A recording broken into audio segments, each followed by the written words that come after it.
Good afternoon, everyone, and welcome to the first series of FPCI Indonesia Australia Campus to Campus Virtual Outreach in collaboration with the Commonwealth of Australia Embassy in Indonesia. This program hopes to strengthen people-to-people connections and bilateral relations between Indonesia and Australia through the facilitation of an open dialogue on pressing issues of our time with universities across the two countries. More than just neighbors, Indonesia and Australia have been strategic partners for decades. With the ratification of the Indonesia-Australia Comprehensive Economic Partnership Agreement, or the IACPA, on February of this year, there is more reason for both countries to deepen their cooperation now. Based on the pillars of the Economic Development Partnership, the region's shared interests, and of course, along with stability and prosperity in the Indo-Pacific. Now, against this backdrop, the growing importance of youth participation in foreign policy in preparing the next generation of leaders is very vital, as the youth play a critical role in civic engagement in our society and grassroots communities. For this reason, today we have here with us, representing Indonesia, students from Universitas Indonesia, and representing Australia, students from Australian National University. Thank you for your participation today, and we look forward to a substantial cross-border dialogue. We also would like to warmly welcome Mr. Thomas Lembong, or Pak Tom, who will be delivering a lecture today on our topic of the power of youth and reshaping our post-pandemic society. Pak Tom formerly served as chairman of the Indonesia Investment Coordinating Board from 2016 until 2019, and he was also the Minister of Trade for Indonesia between 2015 and 2016. Prior to his appointment in the cabinet, he had a long professional career. He received a bachelor's degree in architecture and urban design from Harvard University in 1994, and he was also elected as the Young Global Leader by the World Economic Forum in 2008. Pak Tom, it is a pleasure to have you here with us, and we are eager to hear your insights and advice on youth empowerment to build a better society. Before commencing the session, FPCI would also like to announce that unfortunately, our founder, FPCI founder, Dr. Dino Patijalal, is unable to join us today. However, he sends his regards and wishes for a substantial and successful dialogue between participants. Having said that, it is now an honor to welcome His Excellency Gary Quinlan, the Australian Ambassador to Indonesia, who are joining us today to deliver the welcoming remarks for the first ever Indonesia-Australia Campus-to-Campus Virtual Outreach. Your Excellency, the floor is yours. Terima kasih, Ibu Esther. And thank you to your team as well, excuse me, for allowing us to actually transact this discussion today, which is great and which I'm immensely looking forward to. I'm sorry, of course, like all of us, excuse me, that Pak Dino can't be with us today, but I really look forward to engaging with him fairly soon in the future. We were talking to each other a couple of weeks ago, but things happen very quickly, and I'm looking forward to re-engaging shortly. Of course, I want to say what an honor it is to be able to participate in a small way with Tom Lembong, who is known extremely well to Australians and knows us very well, the good and the bad, and but has made a major contribution over the years into helping to cement a much more effective partnership between the two countries. So thank you very much, Tom. I mean, it's fairly simple to say, look, that the power of youth, of course, always shapes the future. We know that. It's obvious. It's self-evident. And this generation of youth are more privileged in a lot of ways than previous generations, in the sense that contemporary youth have access to far more information more quickly than ever before. And that enables you to have far greater personal agency in shaping your future, even when facing such difficult times as now with COVID-19. The world was, of course, already changing fundamentally and more quickly prior to COVID-19. Enormous geopolitical change, strategic change, economic and social change, obviously, but fundamental ecological change, environmental change, but above all, unprecedented technological change. Computer processing doubles every 12 months, and we double the amount of knowledge about ourselves and the world every few years now, not over hundreds of years, as happened in the past. Now, technological change, as we know, creates uncertainty, but of course it also creates inevitably, desirably, great opportunity.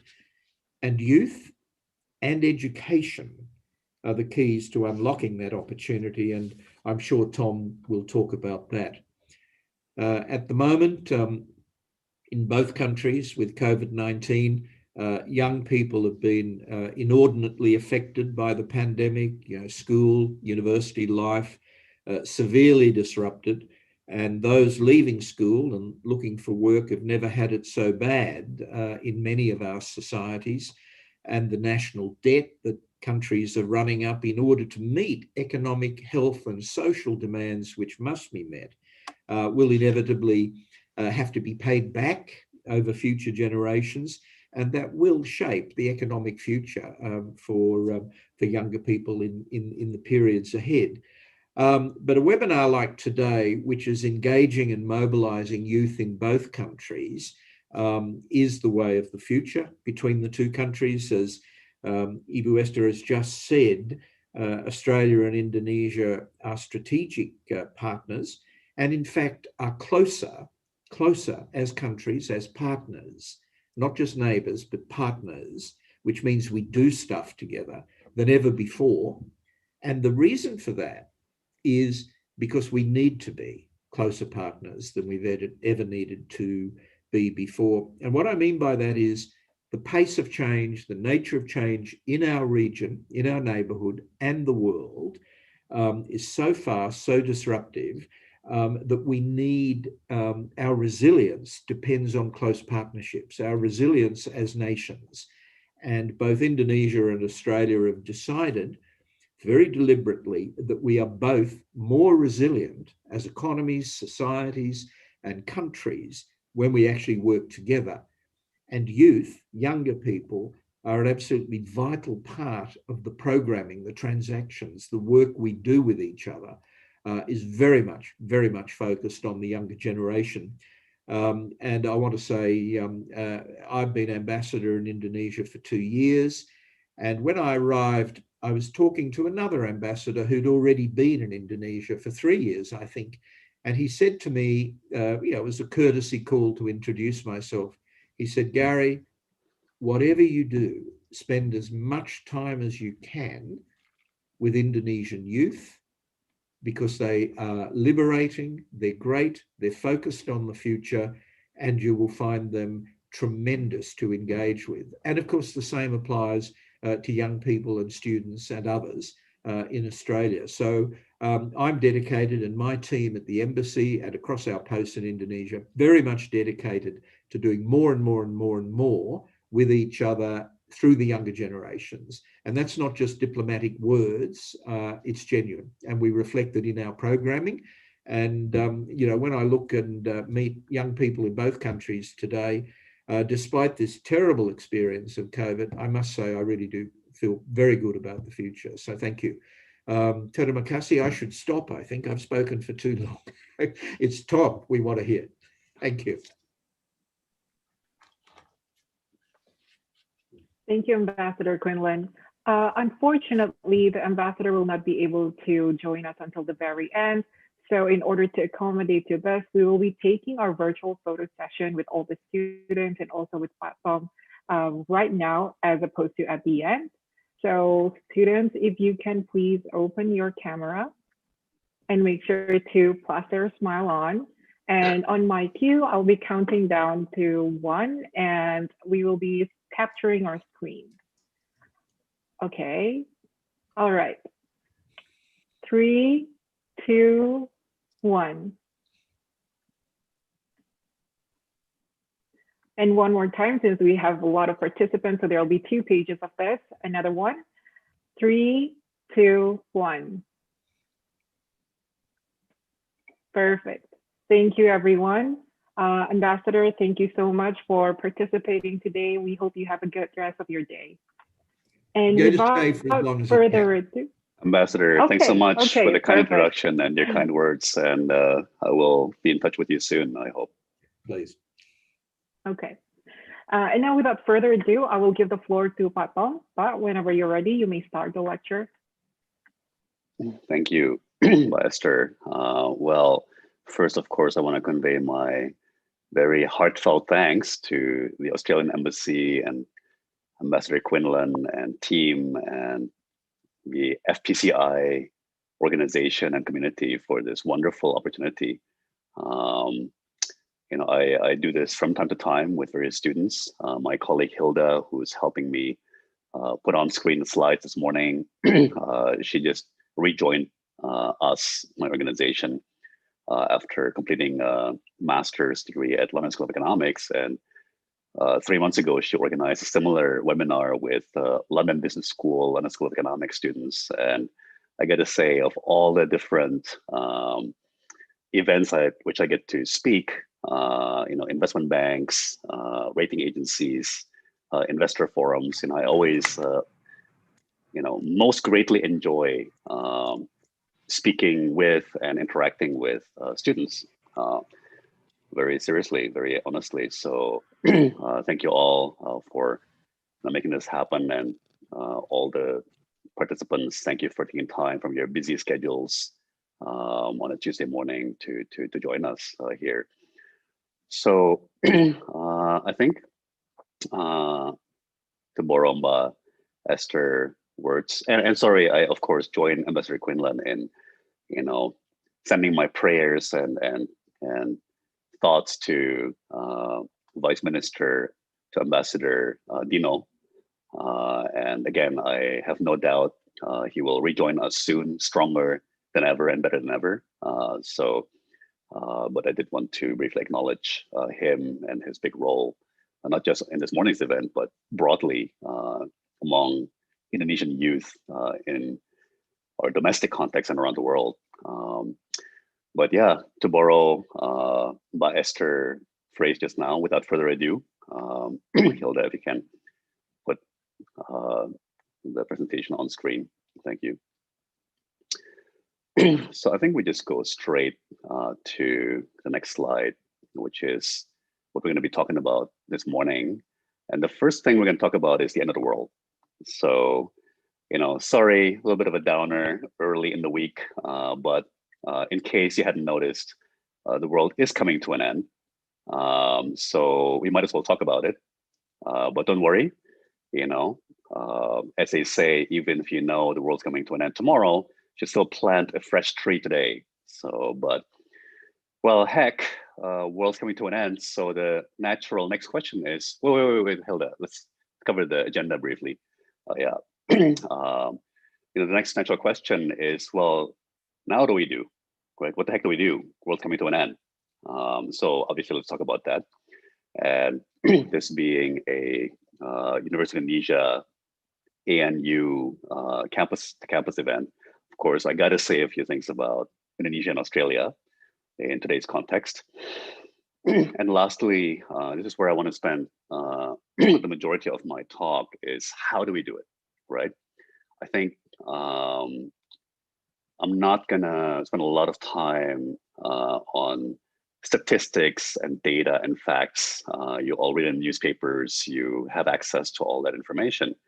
And secondly, many of us know what we need to do, but the how, in my view, is as important as the what, right? So I want to talk a bit about how we go about doing what I think we need to do. Okay, now we can go to the next slide, Hilda. So, just to highlight briefly, this is obviously the most remarkable year, 2020, rather conveniently, 2020, confluence of a global public health crisis, triggering an economic crisis. Arguably, we have political and geopolitical crisis. And of course, we're getting no break whatsoever from the ongoing climate crisis. Again, not going to spend a huge amount of time on this. You're all very familiar as being from the best educated contingent of our two countries. But just a few highlights. A few weeks ago, Siberia, northern Russia, right, within the Arctic Circle, saw temperatures of 38 degrees Celsius. You know, when it's 38 degrees Celsius in Jakarta or Canberra, you know, we're sweating and thinking, oh my God, this is horrendous. Imagine that we're getting 38 degrees Celsius temperatures in the North Pole, right? So I think it's fair to say that 2020 is a year that everything is boiling over, and you know, amazingly, all together in one go. And you know, I would say that this is probably now one of the most dangerous moments in human history. You know, with everything that's going on. However, next slide.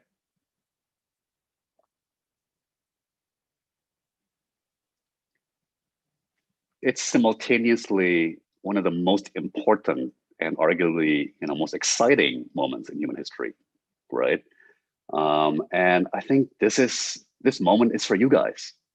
I mean, this is the time that we really, really need you, and it's a time for you guys to shine, right? And at the same time that I want to acknowledge how dire the situation is, let me share Ambassador Quinlan's optimism earlier, that looking at the youth, and I'm biased, I've got two wonderful children who've just left for boarding school in Europe. My 16-year-old daughter just started in Holland, Netherlands, high school, and my 14-year-old son just started in England. And they're wonderful kids. I'm a little biased, but you know, I would echo Ambassador Quinlan's comment earlier. You guys are amazing. You know, you guys obviously benefit from technology and information and so on, but you guys really are amazing. And that's why I have every confidence that 50 years from now, we're all, you know, maybe not all of us, you know, many of you, not sure about some of us, but 50 years from now, many of you will be sitting around a campfire or sipping cups of coffee or whatever it is, you know, you do at that time, and you can declare victory. In fact, you'll be able to declare triple victory. You will have conquered the climate crisis, you'll have solved the economic crisis, and you will have solved the political and geopolitical crisis. You know, I really, really believe that. And all that, you know, I can do is to contribute what I can to your journey. Well, to our collective journey, but your journey will extend beyond mine and ours. So I want to, you know, do what I can to contribute to that journey. But I have no doubt that that journey will end in victory. But when you look back, this is going to be the moment. This is going to be, you know, the generation defining moment when you guys all stepped up and made it happen and essentially saved the world. You know, well, first you got to save ourselves, you know, as the airline announcement goes. First, help yourself before you help the person sitting next to you. You know, put on your you know, oxygen mask before you help others. But you know, we're going to save ourselves, and in the process, we're going to save the world, right?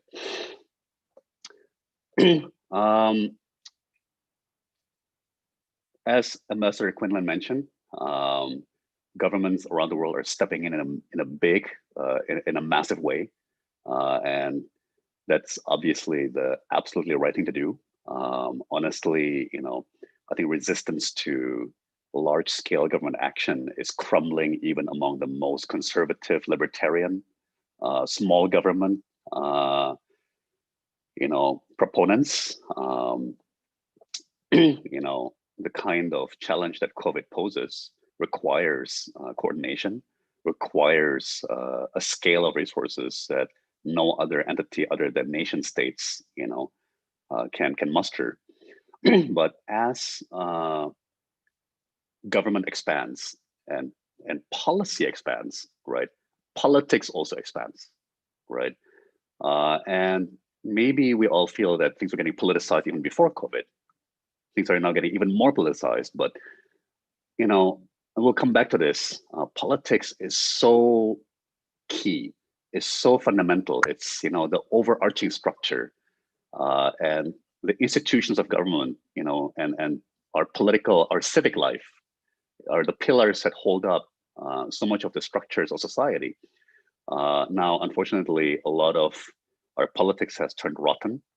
A lot of the pillars, a lot of our political pillars are crumbling. In some places, they've collapsed entirely and taken whole parts of society down with them. And again, I think we all recognize that we've got to fix this, right? We've got to solve this toxic politics, and we'll talk a little bit about how, right? But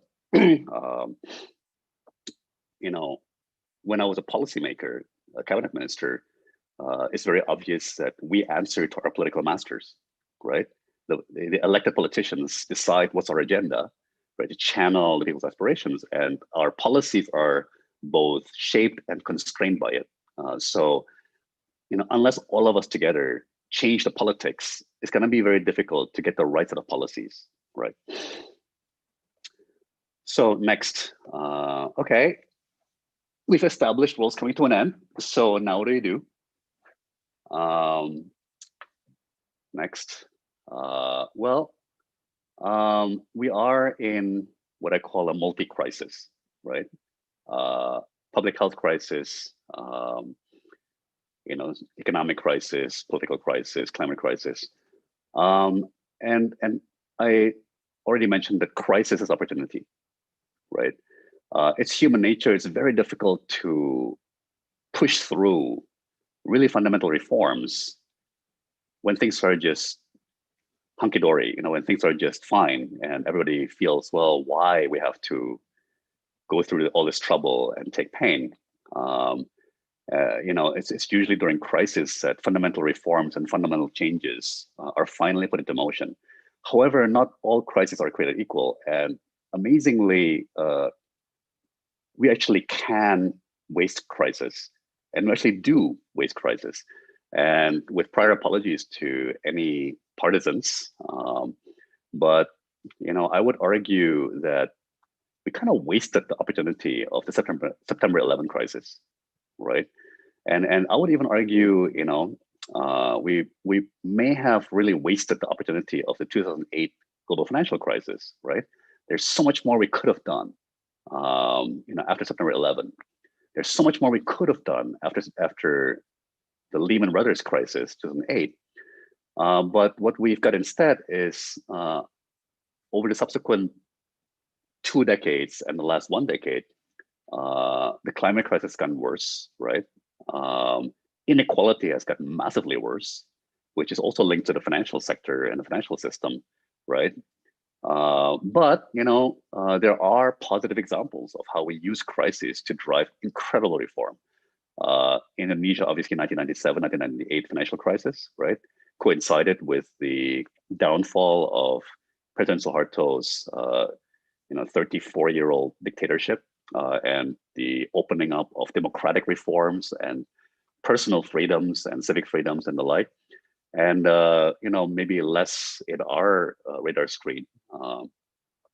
When the Eurozone crisis hit in 2011, it really forced countries like Spain, like Portugal, like Ireland, and eventually also Greece to implement very painful, very far-reaching reforms. But what's amazing is it only took 3 years for those reforms to pay off. Like only 3 years after the 2011 Eurozone crisis, countries like Ireland, Spain, Portugal were booming again, right? So right now, I would highlight that the EU and the Eurozone are leading the way with landmark fiscal and green reforms. But obviously, we do have to acknowledge that this is an incredible opportunity to drive, fundamental reforms. Next. So, well, if the world's ending, I think the answer is pretty simple. Let's build a new one, right? And when one world is ending, it means another world is beginning.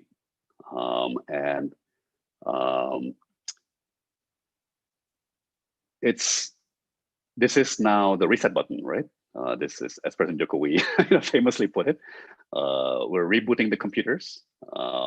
But it's more than that, right? It's also a fresh beginning, in many ways, a fresh canvas that we're gonna create a new world on. But again, I think what keeps dragging us back is this polarization, right? The toxic politics. And look, unfortunately, the policy reality is that toxic politics will lead to toxic policies, right? So I keep coming back to this. Politics is something we're all going to have to work together and work very hard to solve to really get us to where we need to be, where we want to be. Next.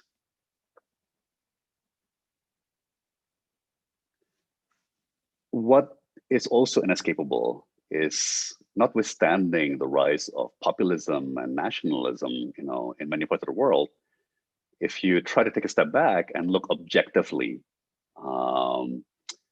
at challenges like global pandemic, inequality, climate crisis, and geopolitics, these are global problems, right? And they will require global solutions. Now, it's not always going to be 180 or 220 countries, depending on your definition of country, right? Like doing everything together. Sometimes it's a couple of us, like Australia and Indonesia, working together. But the more cross-border cooperation, the more, sorry to use this jargon, right? Like you all heard the phrase multilateral. There's another phrase called plurilateral, which is, just a bunch of countries getting together. Right, banding together. But the more we can do this, the better. Now, I want to highlight a couple of things. Again, with apologies to any partisans, with us this morning. Joe Biden, the Democratic Party of the United States candidate for president, has unveiled his economic program. It's called Build Back Better, but it's not unique to him at all. I do think in many parts of the world, people are saying, well, if you're going to have to spend all this money and incur all this debt, and go through all this pain, right? And we need to resort to stimulus. We might as well do something better. Let's not build more of the same or build more of the old, but let's, leapfrog to the next generation stuff. Let's make things better, right? Now, the next little point I just want to share, again, we're all on social media, right? And you guys more than anyone. And this goes to the toxic politics and the polarization. Again, we've got to be mindful, right? Because certainly Facebook's not going to tell us, right? Google and TikTok's not going to tell us, right? But every click, every swipe of your finger is a vote. That's the algorithmic world we live in. We used to say that we vote with our wallets, right? Where we spend our money counts, where we spend our money matters, right? Like the products we choose, the services we choose matter, right? We vote with our wallet, but now we're also voting with our fingers, right? So you just got to be mindful who we follow, who we like, who we click and swipe, right? Now a little bit about Indonesia and Australia, right? Next slide. Well, guys, this is it. This is our moment. Indonesia, Australia, we finally arrived, right? And again, not to get too verbose or lengthy about it, but this is probably a moment like 40 or 50 years in the making, because for 4 decades at least, regional and global and local developments conspire to keep us apart, right? It's like there's this old phrase, never the twain shall meet, right? And it's funny, guys, personal story, right? My wife, we've now been married for 18 years. My wife and I actually went to the same elementary school in Jakarta. We're only 2 years apart, right? Same elementary school, same middle school, and we never met. Then we both went to university in Boston, right? Her at Tufts, me at Harvard, and we in Boston, it's a pretty small community of Indonesian students, right? And we never met. And then after university, we both spent time working in Singapore, right, for a couple of years, and we never met. Right? It's only when we were in our late 20s and I was working for the Indonesian government at the Indonesian Bank Restructuring Agency after 97, 98 Asian financial crisis. She was working in Hong Kong and she just happened to come back to Jakarta for pulang kampung, right? Like just to visit the family. And mutual friends introduced us that we finally met, right? And we joked that, well, maybe if we met before, then we'd hate each other. We'd never be a match because I can tell you in middle school, I was a total geek. And she was, with the cool kids, I'd be in the school library typing up the school newspaper. I had really thick glasses back then. And she would be on the basketball court with the guys playing basketball during the school breaks. So if we had met, maybe we'd hate each other horribly, right? So similarly, maybe Australia, Indonesia, maybe it's good that we went our separate ways for all this time. And maybe now, finally, we're ready for it, right? But look, 1980s, 1990s, we're both very domestically preoccupied. There's so much that needed to be reformed domestically in Australia, and you successfully reformed, right? I mean, your economic success today is thanks to a lot of the reforms, you implemented in 1980s, 1990s. Same with Indonesia, obviously, very eventful period, 1980s, 1990s. And then, commodities boom. And that's a lot about China, right? Both Indonesia and Australia got busy digging stuff out of the ground or harvesting stuff off the ground and shipping it, mostly to China. So we're both, rich, dumb, and happy, getting rich on the commodities boom. And again, why do we need each other? Everything's just going just fine. But as Ambassador Quinlan mentioned, now we really need each other. Now is, the time, for so many reasons, including geopolitics, which if you want, happy to get into it more during the Q&A. But now we neighbors, never the twain shall meet, right? Now we finally need each other and badly. Now is the time, and I think it's great, we'll come back to this. Look, it's funny, right? Like my wife and I are obviously very compatible, right? We've got a good marriage so far, fingers crossed. And in many ways we're opposites, but in many ways we have many things in common, right? And same with Australia and Indonesia. Like we have so many things in common. Now, just a little on a lighter note, right? Look, probably both societies ultimately go for what we call the good life, right? I'm not sure I would characterize us as most like workaholic societies in the world, right? I don't know that we're going to be able to ever match, or God, forbid, beat the work ethic of the Koreans or the Japanese or even people from Indochina, right? But hey, that's fine. I think if our goal in life is fulfillment and satisfaction, going for the good life is not such a bad thing. When Trade Minister Steve Jobo and I formally relaunched the trade agreement, the CEPA, my vision for it was actually powerhouse and fun, right? Now, lately, in a lot of government documents, they still keep using the phrase powerhouse, but somehow they forget about the fun part. They start leaving that out, right? But I think, again, and maybe you guys can relate to this more than the old fogies, but fun is important, even in the midst of a crisis, life must go on and you have to have fun. In America, Jimmy Kimmel, the comedian, just hosted the virtual Emmy Awards. He said, why have an award ceremony in the middle of the pandemic? He said, because it's a hell of a lot of fun and oh my God, we really need some fun right now.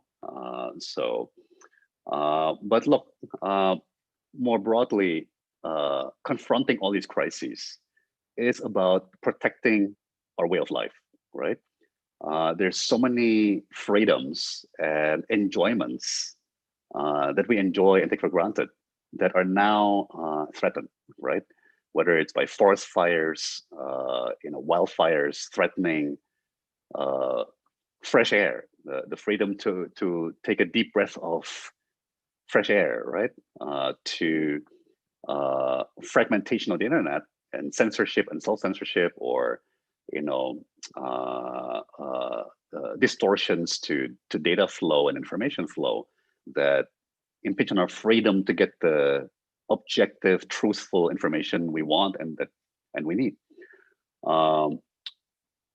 Now, again, crisis is opportunity, right? So as we rebuild from the ruins of these crises, by necessity, for our world, our new world that we're building to be more sustainable, it's got to be more efficient, right? Less wasteful.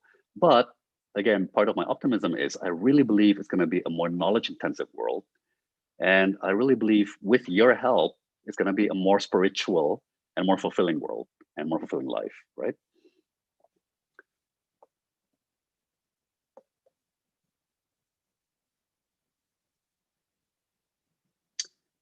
Okay, now the question is, and this is where I want to spend more of my time, including during the Q&A, right?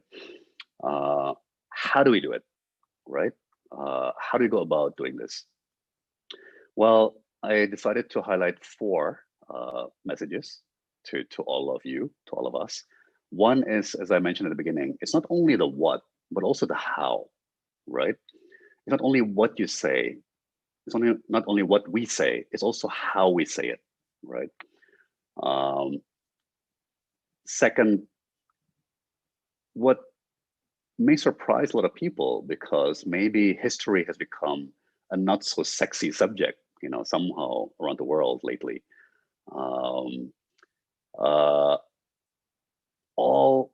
All that's happening right now, everything that's freaking us out right now, has actually happened before in a different guise, right? But very similar. And so if you become a student of history, it gives you the power to predict the future, right? And a lot of solutions that we need have been done before, right? Just again, under a slightly different guise. So as we struggle, for solutions, there's a rich resource in all the lessons of history, right? Now, the third is an appeal. And this goes to the problem of polarization and inequality. And I call it less power, more wisdom. And at the individual level, especially for all of us, less success and more meaning, right? And again, I think it's better if I explain it, shortly in more detail. And lastly, again, this is something that may or may not be taught to us in school and university much or even enough, but values and principles and morality, right? Again, I don't know how many classes you're forced to take on values, morality, and so on, right? And again, because we're also busy in this rat race, aiming for success, and because, particularly prior to COVID, we live our lives so wastefully and inefficiently, I would argue we don't spend enough time developing our values or principles and our morality, right? When in fact, that is the true essence of who we are. And that is what will be the source of our strength in coming decades as we solve, as we confront these challenges, these crises, and solve them one by one, right?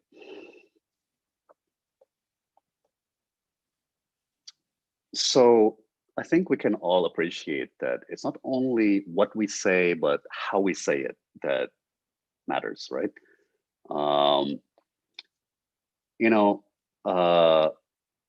I studied architecture and urban planning in university, and so I'm a very visual person, right? And one theory, which I believe, is that in person-to-person communication, right? As I'm talking to you, as you talk to each other, right? The cognitive content of our spoken words is only 30%, maybe even less, of our communication. Like 70% of person-to-person communication is actually in facial expression, like body language, the tone of our voice, right? You know, the warmth or the volume of our voice, and so on. So how we convey things matters as much as what it is that we're trying to convey, right? Now, a couple of things. Unfortunately, now we have this polarization, right? And I really encourage everyone, when you get a chance this weekend, watch this TEDx talk, right, on the TED website or the TED app by this social psychologist, Keith Payne. And he shows how data and studies clearly link polarization to inequality, right? So as inequality has exploded over the last 2 to 3 decades, it's to be expected that we're going to simultaneously get polarization, right? People move further apart.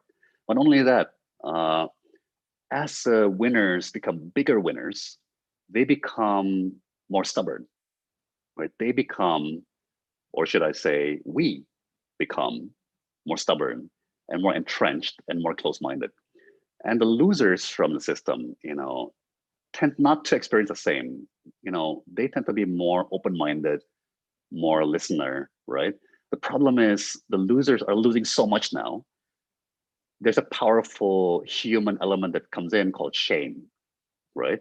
And when the losers become ashamed, they tend not only to listen, but they tend to withdraw entirely. So in many rich democracies, a lot of times that means they don't bother voting, for example. Now, Australia has mandatory voting. Indonesia has very high voter participation. But again, we're in the globalized world, we're affected by polarization, even in the USA, right? Small point, the power of listening, right? So aside from being aware that as society's winners, right, and UI, University of Indonesia, and ANU graduates, you guys are among the elite, right, of a meritocracy.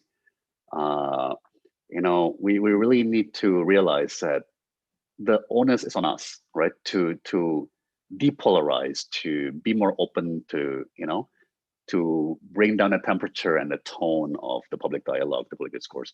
But the power of listening, right? Again, a little anecdote. Pak Presiden, President Jokowi and I both come from a sales background.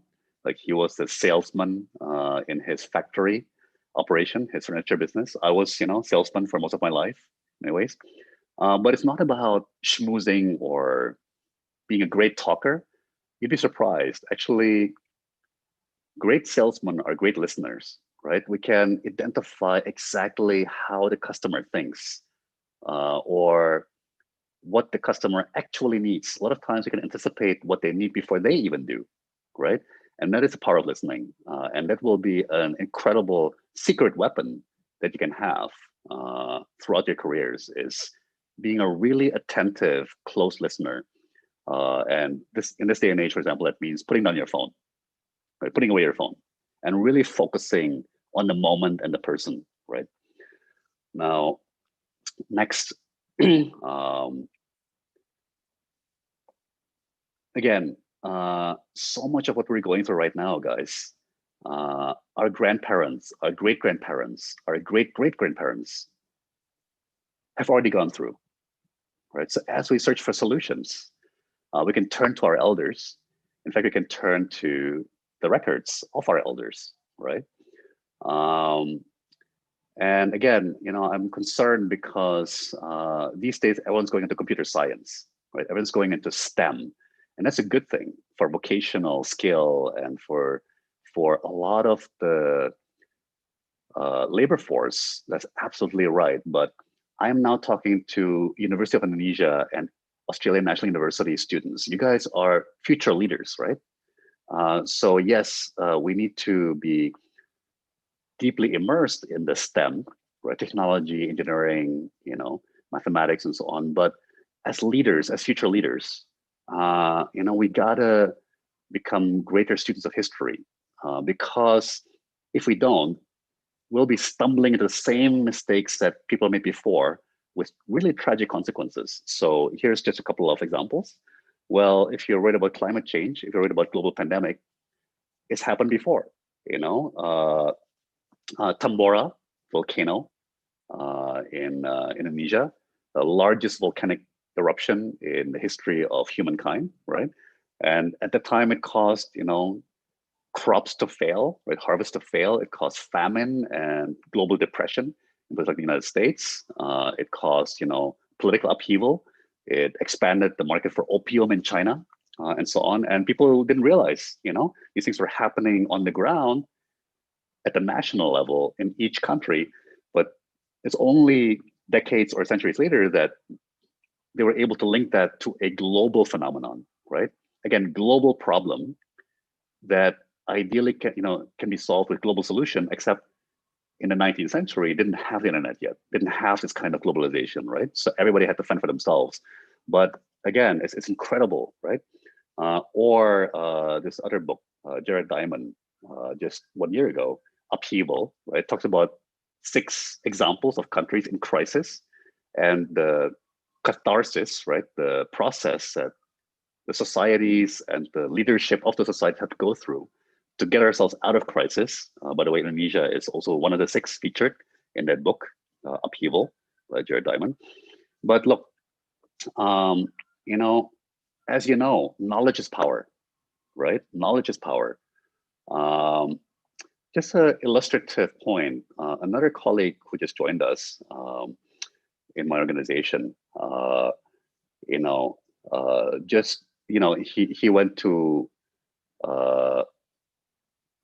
UI also, and then got master's degree at NUS in Singapore, but just started with John F. Kennedy School at Harvard, right? School of Public Policy.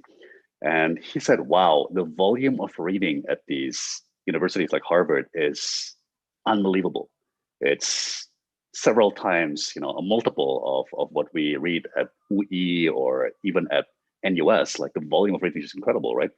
So, but yeah, again, as you go through your 20s, I really strongly encourage you to spend as much time as possible just reading, relevant books, magazines, and so on. Less Netflix, less streaming, less Instagram, less Snapchat, more books, will serve you well in decades to come. Now, the next point is, as I mentioned, what I call less power, more wisdom, less success, more meaning. And look, the geopolitical conflict is a conflict among superpowers. It's a conflict for supremacy and more power, right? And within each country, many governments are hanging on to power or trying to increase their power. But what I will say to you is power is not the answer.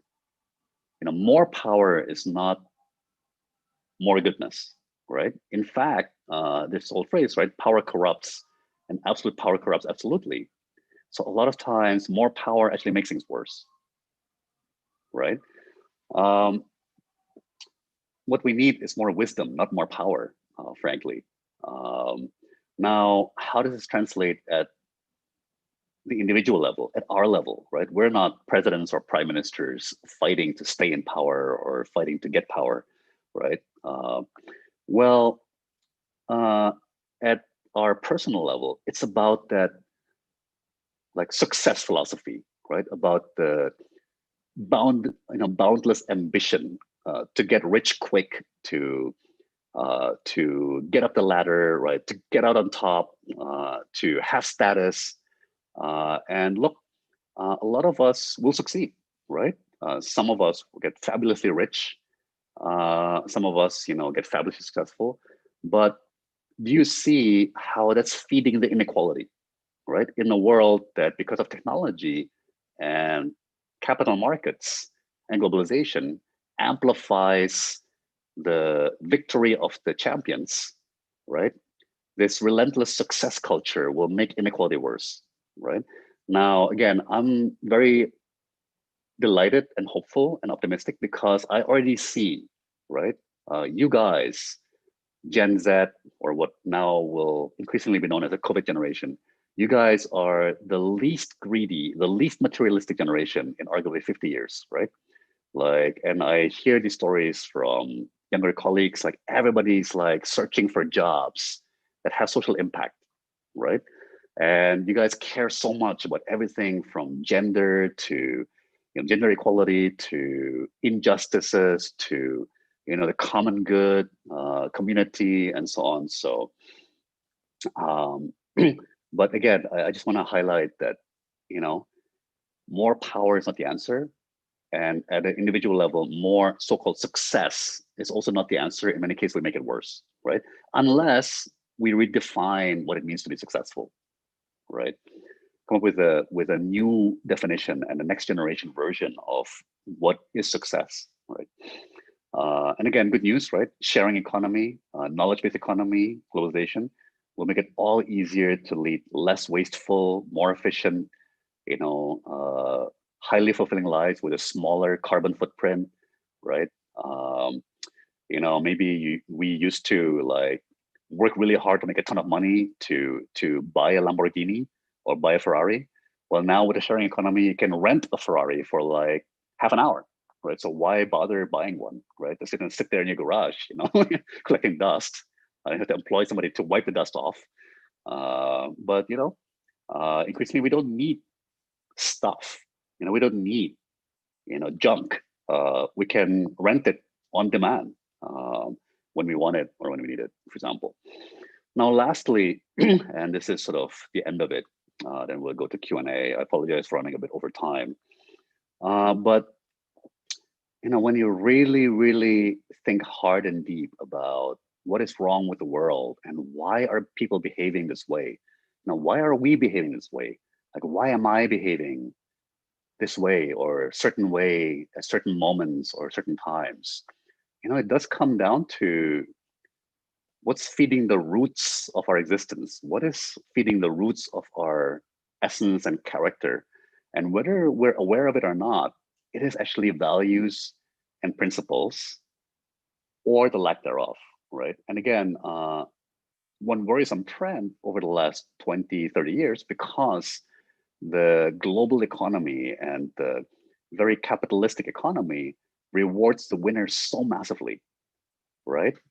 We spend more and more time chasing those winnings, developing our vocational skills and our career skills to get ahead in our careers, in building wealth, building status, that we don't spend enough time building our principles, thinking deep, thinking hard, agonizing, struggling with, what do I believe in? What is important to me ultimately? What is going to be what I hold dear at the end of my life, right?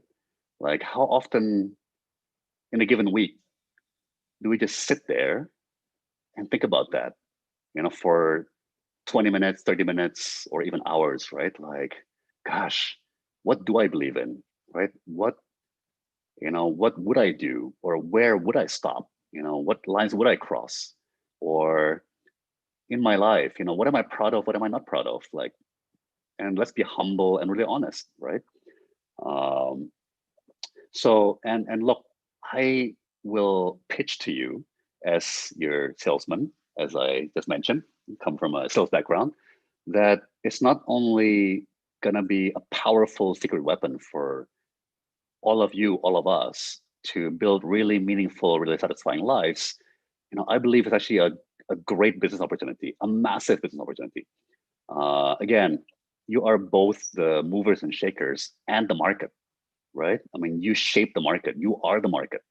And already you're demanding products and services that pay attention and contribute positively to environment and social justice and social welfare, social well-being, and the governance.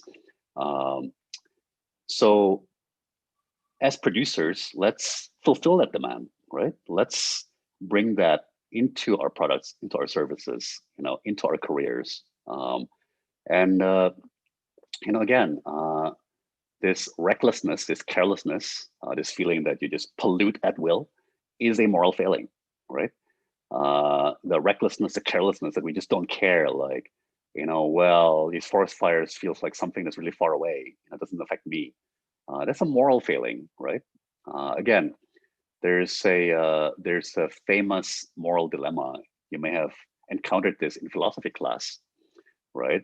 Most of us, imagine this, you're wearing a really expensive pair of pants. Like, imagine you just spent $1,000 on a pair of pants, right? And then you're walking by a lake, and suddenly you see this child, right, in the middle of the lake, drowning. And you're like, crap, I gotta jump in the lake, right? And save this child. And you wouldn't even hesitate a nanosecond, you wouldn't think, well, crap, like, I'm wearing $1,000 pair of pants or something like that. I've got to take my pants off here, right? Like, you just jump in and save the child, right? Well, guess what? There's a child dying right now of hunger, 3,000 miles away, right? Wouldn't you sacrifice your expensive pair of pants for that child? What difference does it make that that child is 3,000 kilometers away, and the first child in my example is 30 meters away in a lake that you happen to be walking by? There is no moral difference. There's moral equivalence of the child dying of hunger 3,000 kilometers away and the child 30 meters away that you're seeing with your own eyes drowning. You just jump in. I don't care about my $1,000 pants, right? Like, ruin my pants. The hell with my pants, right? Gotta save the child. So again, I would argue all of us collectively around the world, we don't spend enough time thinking about things like this, right? But if we want to start solving our domestic challenges, our regional challenges, our global challenges from the roots up, I think this is the roots, right? This is where it all starts. So anyway, so next slide, just a quick recap. We've discussed how the world's coming to an end, and thank God for that, because the old world that's crumbling and disappearing is one that is not sustainable and that we don't necessarily like, but now we do. We've got to build a new one, right? I think Indonesia, Australia have an incredible opportunity to help build that new world the way it should have been built in the first place, or the way we want to build it over the next 50 years. And how to do it? Well, be gentle, always work hard at it, be a listener, be a student of history, be a voracious reader. Less power, more wisdom, less success, more meaning. And let's develop strong core of values, principles, morality. And right now you guys are thinking, oh my God, this is so glib. Like, can it really be? Like, can this really be like as simple as this? Can this be, the secret of Tom Lembong's success? Like, Harvard, like private equity, finance, cabinet minister. Can it really be this simple? And the answer is, it is. It is that simple, which is not to say that it's easy. It's actually bloody, bloody difficult. It's really, really hard. We'll always be led astray by ego, by emotions, by seduction, right? So power is very seductive. Status is very seductive. Half joke, right? So when I left the cabinet, I can tell you, post-power syndrome is real. You miss it. It's addictive. Like that status, that power, that VIP status, is bloody addictive and bloody seductive, right? So we get seduced as human beings do, as human beings are. So it's hard. It's really, really hard. It's really, really difficult. But ultimately, it really is this simple at the roots of it. So let me stop there. And now for the good part, let's talk about what you guys want to talk about. So please. Thank you, Pratham, for that very insightful lecture. I'm sure our students have a lot of questions to ask and commentaries to share. And now here, I just want to let you guys know that if you want to ask your question, please use the raise hand feature on your Zoom app. You can click participants and you can select raise hand on the bottom right. Before opening the Q&A session and while students are preparing their questions, I would like to pose a question for you, from your perspective, in pursuit of this agenda, obviously, as the youth is entering the real world, they're overcoming these challenges that you're talking about. How do you see the pandemic impacting the job market in the long run, especially for Gen Z and millennials? Because essentially, this is one of the core concerns that is in the forefront of every young people's mind right now. We can just see in the previous financial crisis in 2008 or 1997, that even the millennial generation right now is still very much recovering from the setbacks of those crises. Now, can you please give your insight on how we should overcome this and come out on the other side stronger and better? Sure. Thank you, Esther. And look, we've got to be realistic, right? The key is that whilst we have to have absolute confidence that we are going to come out of this, right?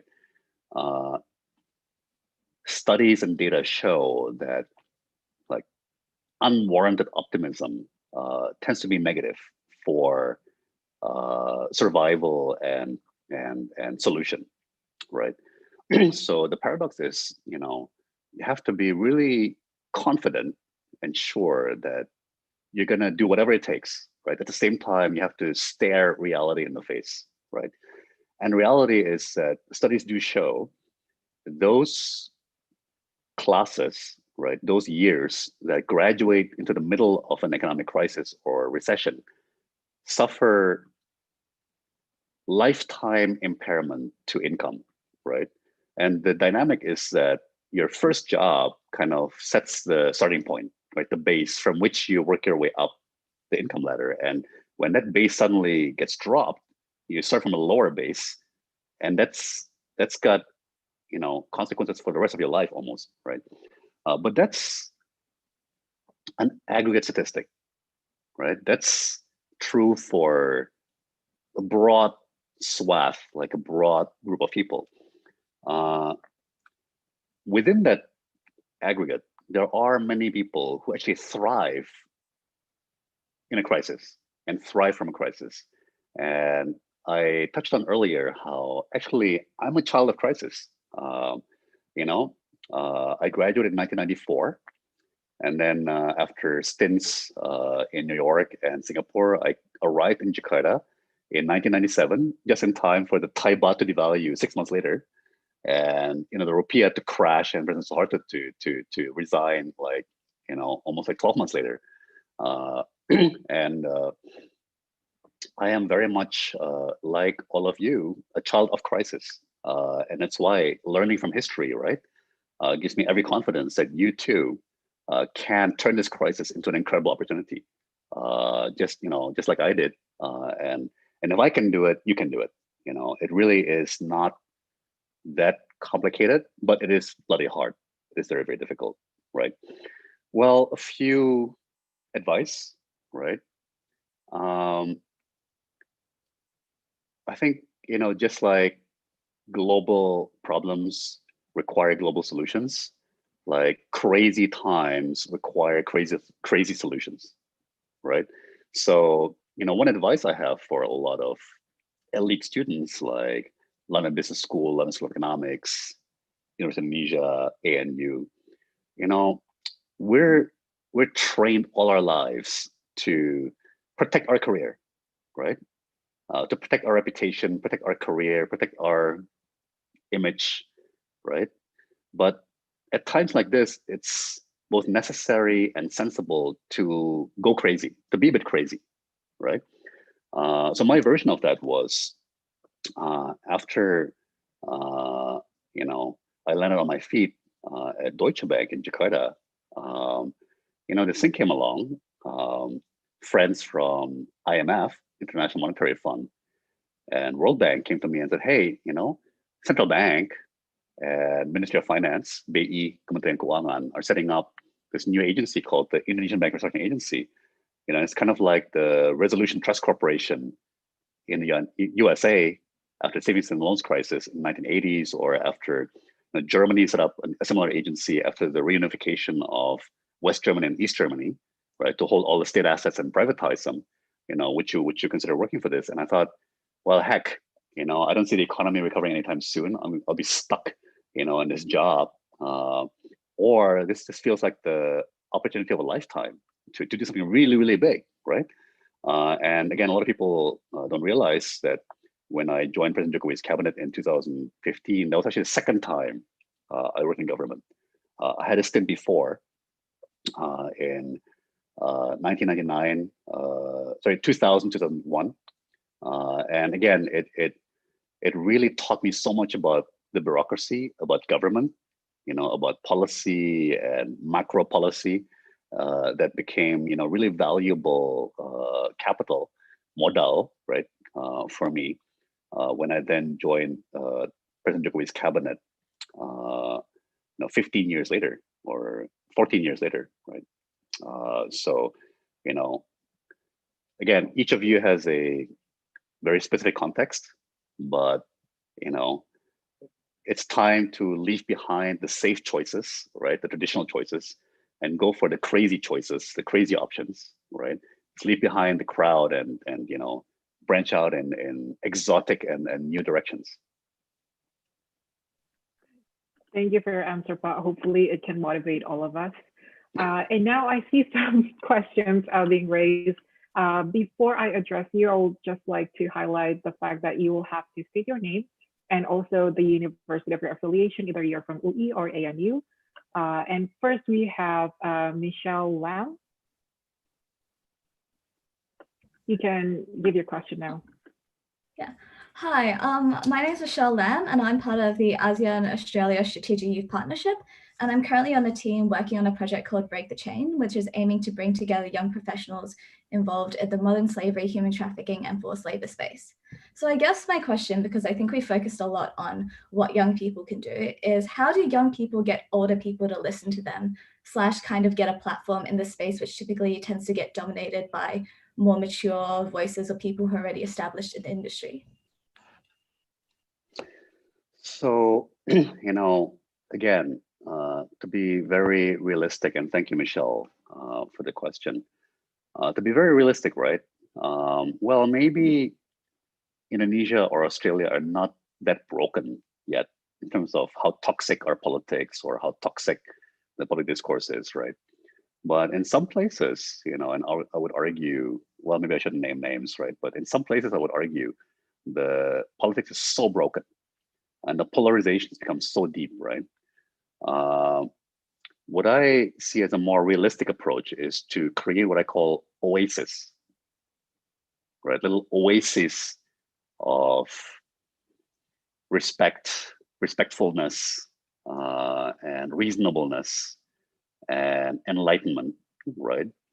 And then grow that oasis, right?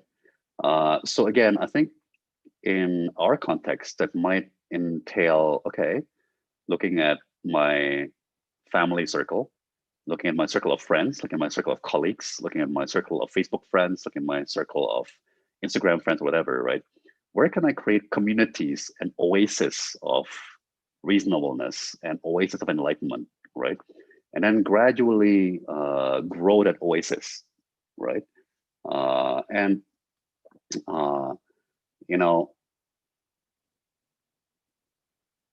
Patience, I would say, is a real virtue, but have confidence, have faith, because the way social change happens is 1 becomes 2, 2 becomes 4, 4 becomes 8, then 16, 32, 64, 128, 256, and there's also digital, by the way, 64-bit, 256-bit, and so on. And at first, it seems to go so slow. right? But again, if you have heard of this book, Tipping Point, right? At some point you hit a tipping point, and then things seem to just snowball, right? And again, you know, it's funny, long ago when Walmart became the most powerful and valuable corporation in the world, right? Walmart in the USA, you know, the joke was Walmart, the overnight success, 50 years in the making, right? So a lot of times people see only the snowball, right? The snowballing, you know, the taking off like a rocket, right? But people don't see the long runway that people, you know, built to finally hit that inflection point and flourish or snowball. But if you are going for sustainable change, that is the more likely pattern rather than like overnight success and like, you know, like the Greta Thunberg. Okay, that's great, right? But that's probably only 1 or 2% of us. The rest of us have to, you know, slug it out like that. Okay, Thank you so thank you much for for the that. answer. Thank you, Michelle, for asking the question. Next, I will address Satyana Pandey. Please state your name and also again your university. Right. Thank you. My name is Satyana Pandey, and I'm from Universitas Indonesia. Currently majoring in international relations, third year. First of all, thank you so much for the insight and the dose of optimism brought upon by Mr. Tom Lembong to us all today. My question primarily concerns about the process of capacity building, especially in developing states. Noting that, of course, when we need to have that kind of optimism, we need capital, right? Especially in terms of human capital. However, after due to COVID-19, I think states are having difficulties to, I think, assist each other because they're fighting their own battles. So maybe my question is, considering your background in economics and investment, how do you think the intrastate relations can actually occur after post-COVID, especially relating to helping each other in helping human capital, advancing each other countries' human capital? Thank you. Sure. Thank you, Satyana. You know, interstate relations are not so bad. Yes, relations between USA and China are probably at multi-year low or multi-decade low, right? Relations between China and Australia might be, you know, the most strained they've been in years or maybe even decades, right? But otherwise, you know, interstate relations are not so bad. I think what's going to be key again is the fundamentals, right? And the moral framework, right? Like, what is it actually that we want? You know, right now, you know, for example, on the issue of global warming, President Trump has taken Washington and the USA in a completely different direction than, you know, certainly all the other members of the G7, right?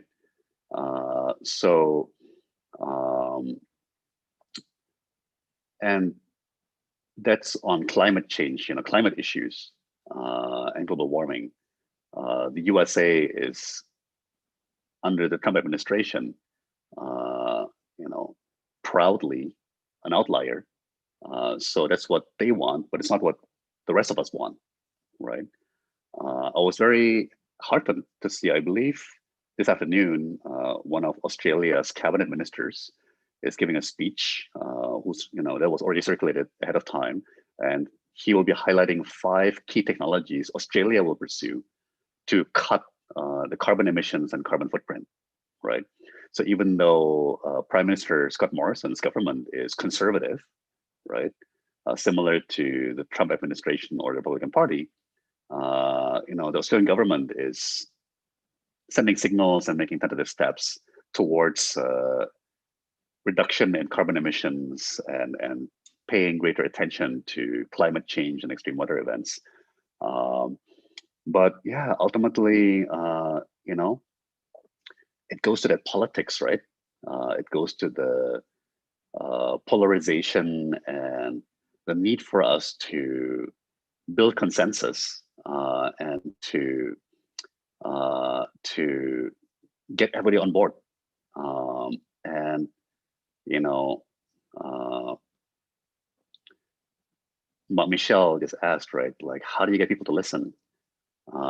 Well, ironically, you know, you get people to listen by listening yourself, right? It's kind of unreasonable to ask people to listen if we ourselves are not going to listen to them, right? So at a minimum, it's like one-to-one, right? For every one piece of listening you demand of the other party, you've got to put in your piece of listening, you know, your one piece of listening. And again, it's actually surprising and maybe a little bit counterintuitive if you're willing to put in two portions of listening for every one portion of listening from their side. It gives you more influence.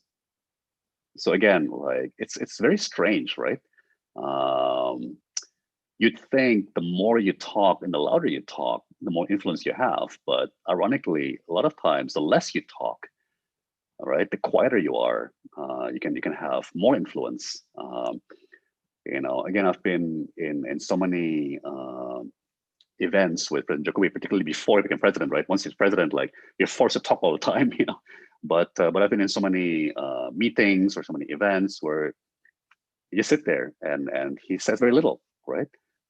So I think it's you know somewhat known now that I wrote quite a few of President Jokowi's speeches, right? And the number one thing for his speeches is it got to be short. It got to be as short as possible. Say as little as possible, right? But yeah, in my experience, President Jokowi was always more interested in listening, and you know, I can tell you that same dynamic happens at the G2G level, right? President to president, prime minister. You know, again, I've been, you know, accompanying President Jokowi to meetings with everyone from President Vladimir Putin to Prime Minister Turnbull and Prime Minister Morrison, and you know, President Obama and President Trump. And yeah, you know, that constructive atmosphere, right? Like that personal relationship really makes a huge difference. So, sorry, I hope that answers your question. You know, again, Yeah. it's the how, right? Not only the what. I think, you know, a lot of times we sort of understand now academically and technocratically what needs to happen or what we need to do, but how do we get there? How do we get it done? How do we persuade people, right? As Michelle mentioned, you know, how do we get people to listen? You know? Mhm. Okay, thank you so much, Mr. Lembo. Thank you for that question.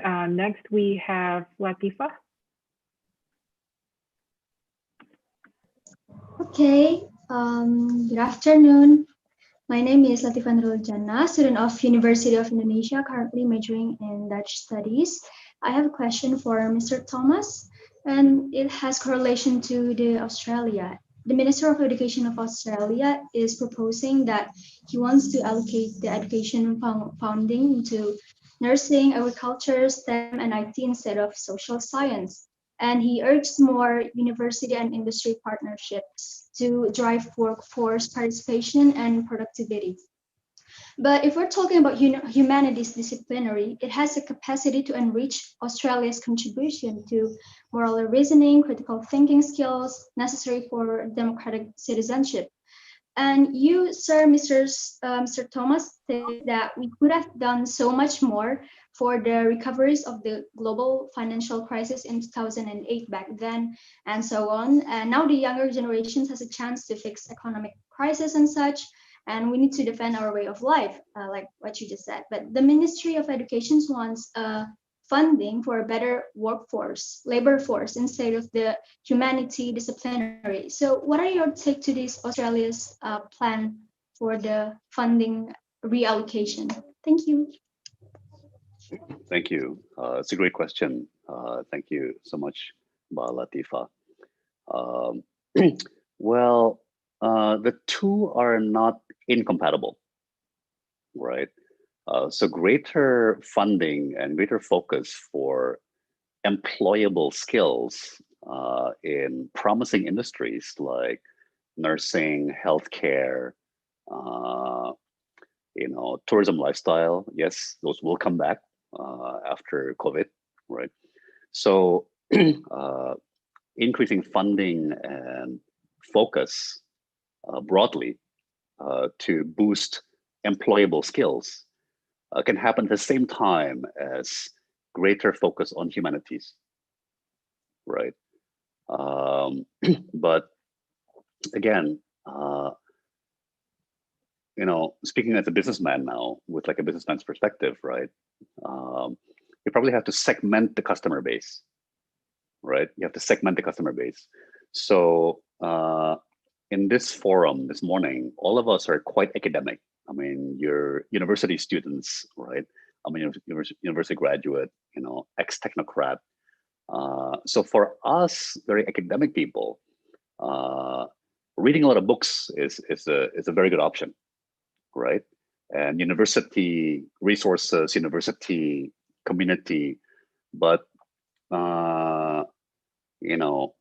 only, what is it, 7% to 15% of any society have university degrees, right? So for the other segments of society, other ways to get the lessons of the humanities, right? The arts and sciences of history, philosophy, probably other devices, other methods are required. And I continue to believe in this concept of edutainment, like entertainment that also educates, right? And everything from National Geographic to Discovery Channel to weekend travel. And again, if you can embed a little bit of moral lesson in documentaries or even movies or TV series, right? And again, you're all leaders and future leaders, right? And you're opinion shapers and what they call tastemakers, right? So if you create a demand that will make its way to the broader society, right? For entertainment that educates, right? Entertainment that inspires. And again, at the simplest level, every click, every swipe, right, is a vote in favor of uplifting and educational, enlightening content on Instagram, on YouTube, on Facebook, Snapchat, and the like.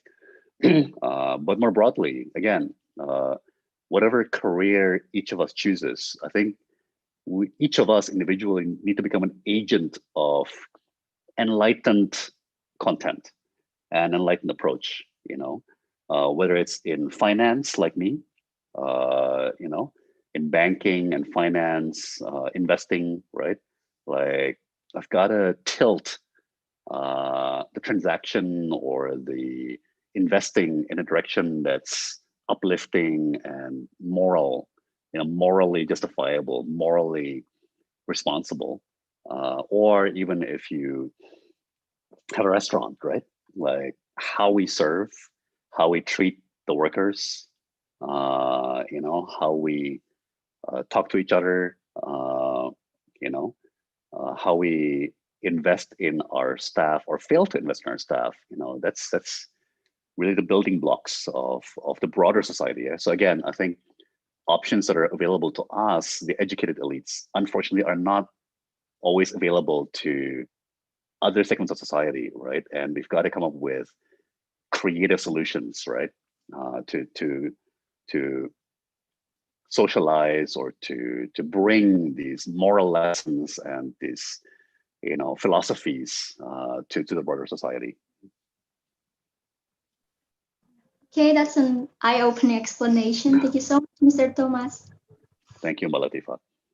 Thank you, Latifa, for your question. I also would like to welcome our students if you would like to share your thoughts or perspectives, opinions, or your fellow peers, be it from Indonesia or Australia, please feel free to raise your hand. And now we'll be moving on to the next person, Erica. You can state your question now.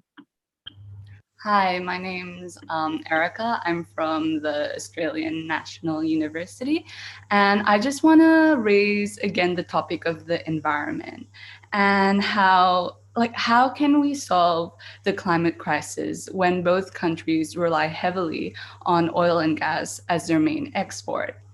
And how do youth and people in power bring about actual climate action, especially when politicians in both countries have strong ties to those sectors, like Indonesia in palm oil and Australia in oil and gas?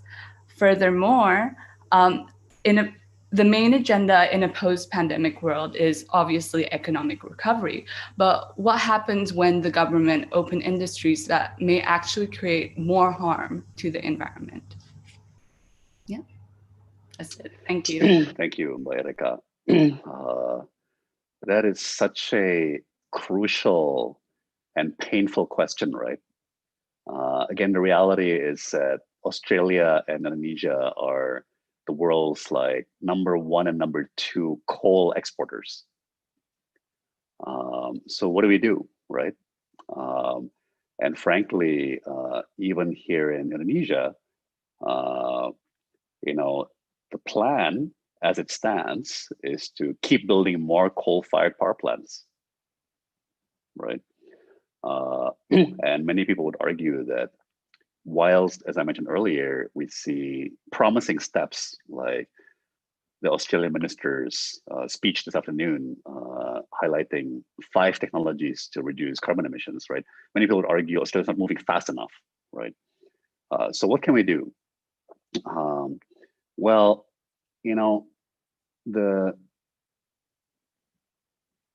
the answer, well, goes back again to politics, right?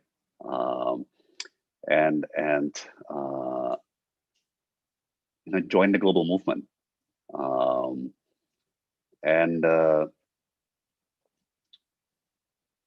You just highlighted already, right, that many of our politicians have strong ties to carbon-intensive industries like coal mining,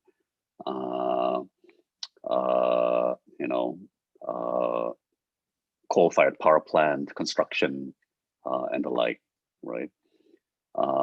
Well, the good news is I really sincerely believe that both within the political system, right, as well as within the bureaucracy, certainly in Indonesia, we're on the cusp, we're just on the edge of a generational transition, right? So it's funny, when I was at BKPM, at the Investment Coordinating Board, right? At one point, my Secretary General, shared with me data about the employees, about the staff at BKPM. It turns out like 65% were below the age of 35, something like that. And of those, another more than 60% were women of childbearing age or with children and babies, right? So one very simple thing I did was, I said, why don't we have a daycare center? So why we don't have a daycare center then, right? And that cost so little money, and it boosted the morale among our staff so massively, right? So that was just a small thing, right? But a small thing that had a big effect. Look, it's almost like I have to tell you guys, get ready to take power, because you are. Because very soon, this generation is retiring in large numbers. And if you look at the demographics of the bureaucracy, the Kementerian Lembaga, and then in the political system, the younger generation are really coming up, right?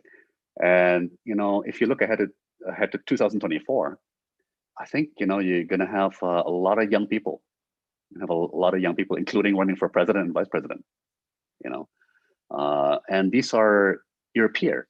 These are your friends. And these, in many cases, will be you, right? You guys.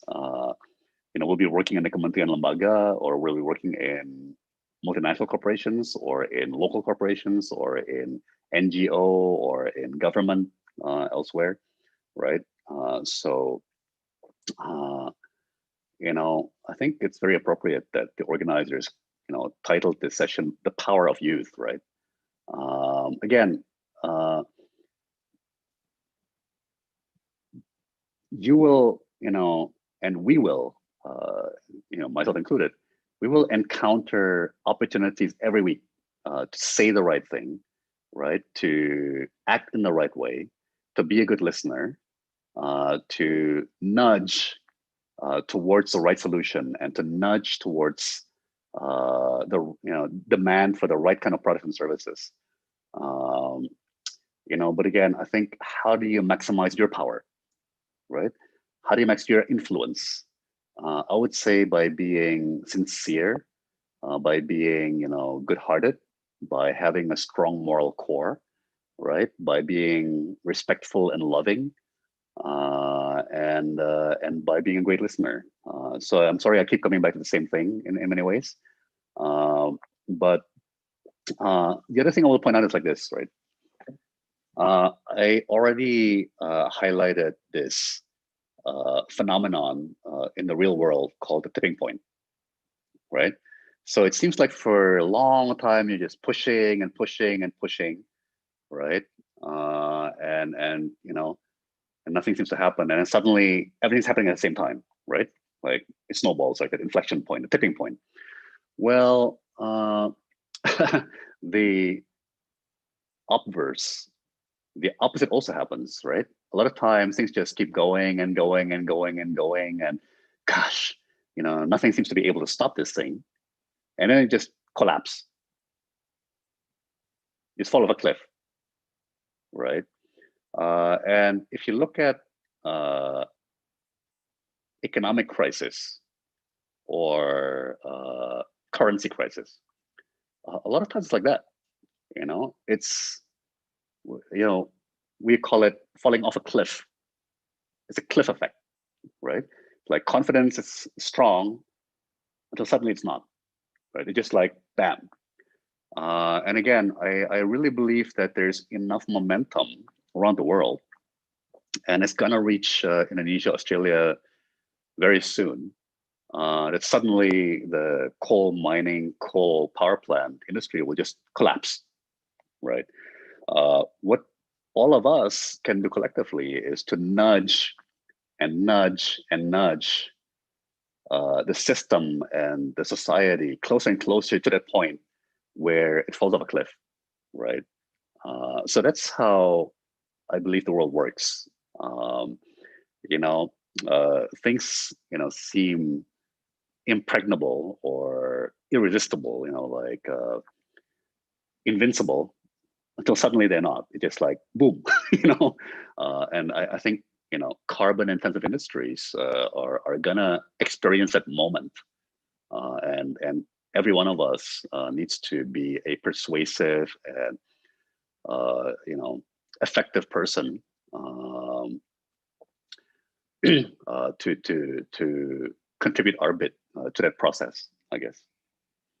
Hope that's not too broad or too general of an answer. Thank you, Erica, for asking that question. Unfortunately, we are nearing the end of the discussion. However, there is one question left, if you're amenable to accepting the question. Yeah. Okay. Edward, feel free to state your question now.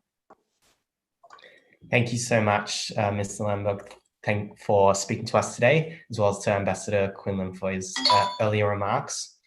So I'm currently studying psychology and cultural competence at Monash University in Australia, and I'm also part of a few events at the ASEAN and Australian Strategic Youth Partnership, as well as some various youth organizations.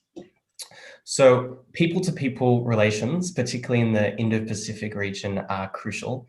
And currently in the Indo-Pacific region, some relations between countries are strained. However, despite government tussles, many youth organizations are bridging that gap to form partnerships and collaborations. So what I'd like to ask you is, what is your advice for how we go about doing business and forming strong people-to-people relations with other individuals who are part of countries whose governments are in political feuds with one's own country? You know, thank you, Edward. And what you guys are doing is so important, you know. That cross-fertilization, right? Cross-pollination, cross countries, especially among young people, that is just so unbelievably important. And again, so much of my career I owe to my exposure to America, right? When I went there for high school, for boarding school and university, and also my interaction with Singaporeans, with Europeans. You know, I actually grew up in Europe. So between age 3 and 10, actually, my family were living in Germany. So I got a head start. I got lucky, right? But again, that cross-border traffic, that cross-border interaction, people to people, as you just mentioned, right, is so productive over time, right? Well, at the base level, what do we do about our governments when they're clashing, right? At the basic level, you know, of course, the answer is you just ignore it, right? There's so much else that we can talk about or collaborate on, like climate change solutions or, you know, reducing plastic consumption or plastic pollution, or new business opportunities in the creative economy, right? Whether it's music or culinary or fashion or, you know, other services. There's so much to talk about and so much to collaborate on. What happens at the very high level diplomatically and so on, you know, probably 70% of the time you can ignore it. Having said that, you know, each society, each community will have their sensitivities, right? So, you know, obviously for mainland Chinese, for example, the issues of Taiwan and lately Hong Kong and the South China Sea are really hot button issues. And again, I would say you don't have to go there, right? You don't have to talk about it if you don't want to, or if it's not productive to talk about it. If you do raise it, again, let's practice good listening. And no matter the emotions boiling up from within in reaction to what you're hearing, right? Always remember, right? Like, this is sort of a fellow human being, and they grew up in whatever context they grew up in and are part of whatever system they're a part of, right? But that doesn't make them any less of a human being. So again, you know, that power of listening. And again, the fuel that powers partnership and collaboration ultimately is trust, right? So the question is, how do you earn somebody's trust, right? And you earn somebody's trust by being sincere, right? By having integrity or being honest, you know, by not being inconsistent, by not flip-flopping or speaking out of both sides of your mouth, or, you know, being straightforward in a way. And again, it's so powerful, guys, just by listening and try to understand, you know, and respecting that person, and focusing on the good parts of that person or those people, right? And again, like the more you read about history and about philosophy, and the more you're struck by our common humanity. And again, you don't realize it. So I think it was last year, right, for Eid al-Fitr, Eid al-Fitr, the major Muslim holiday, right? I was still investment board chairman, also because I'm chairman, and I put out my Eid al-Fitr message, and I highlighted that the modern world as we know it today and technology that we're enjoying today, exists because 500 years ago, Muslim scholars and Muslim academies saved science, right? So the science and mathematics of geometry and astronomy and geography, right? What back then was called cartography, mathematics was largely invented by Greek academics like Pythagoras and Euclid and so on. And that was largely a Western innovation. But from circa year 1000 to 1200, Europe experienced what's called the Dark Ages, and the Catholic Church became very fanatical, right? Very intolerant, and science was made illegal, and they were burning books, and they were destroying science.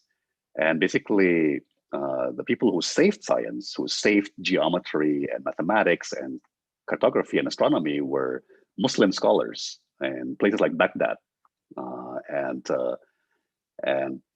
other centers of Muslim scholarship. But again, unless you study history, you don't know that, right? And when you trace it back to the incredible contribution of Muslim scholars, and thanks to them, we have the modern world. And again, after the Protestant Reformation, right, after the Protestant Church came up to get the Catholic Church to be in control again, or to be moderate again, right? Then you got the Renaissance in Europe, right? And then all this science and mathematics and flourished again in Western Europe. But it was brought there, from Muslim centers of scholarship, right? And then again, suddenly it's like, wow, we owe our Muslim community such a big debt of gratitude, for saving science 500 years ago, So again, and again, if, for example, there's tensions between Australia and China, right? Like, you can talk about, Chinese literature, Chinese history, Chinese movies, and so on, right? There's so much to talk about. But, anything we can do to contribute to, as you are, to mutual understanding, mutual respect, mutual love, believe me, it snowballs. It really, has a big impact over time, what you do. I mean, you don't see it, right? But from my level, I see it all the time. Like, the activities that you organize, the communities that you organize spawn alumni, and again, they're leaderships of multinational companies today, they're cabinet ministers today, they're ambassadors today, right? They all came from the kind of activity and communities that you guys are building. So. Thank you very much. Thank you for that answer, Pa, and also thank you for Edward for posing that question, which was very highlighting the fact that people-to-people connection is very crucial and vital, especially at this time. So as I've stated before, unfortunately, we have come to the end of this discussion. And before we all leave, let me just, again, re-summarize some lessons that we've learned today. First, we have to be an attentive listener, meaning that we need to be able to stay informed and get a sense of where the wind is blowing, what momentum can we partake in. Second, let us all be a greater students of history. history might not repeat itself, but it definitely rhymes. And looking back at history, we can find solace in the fact that previous pandemics, previous crises were eventually coming to an end, and generations eventually also survived from this, and they were able to weather the crisis. Third, let us be more wiser. More power does not always mean that it's the best answer, meaning that power corrupts and absolute power corrupts absolutely, just like as the infamous Lord Acton quote. And lastly, let us all be confident, but also try to build your own principles and values. Have a moral framework that leads your guide, your career trajectory, what it is that you want to achieve in life. And eventually all of these will help us in our pursuit of our agenda to reshaping a post-pandemic society that is better and more tolerant with one another.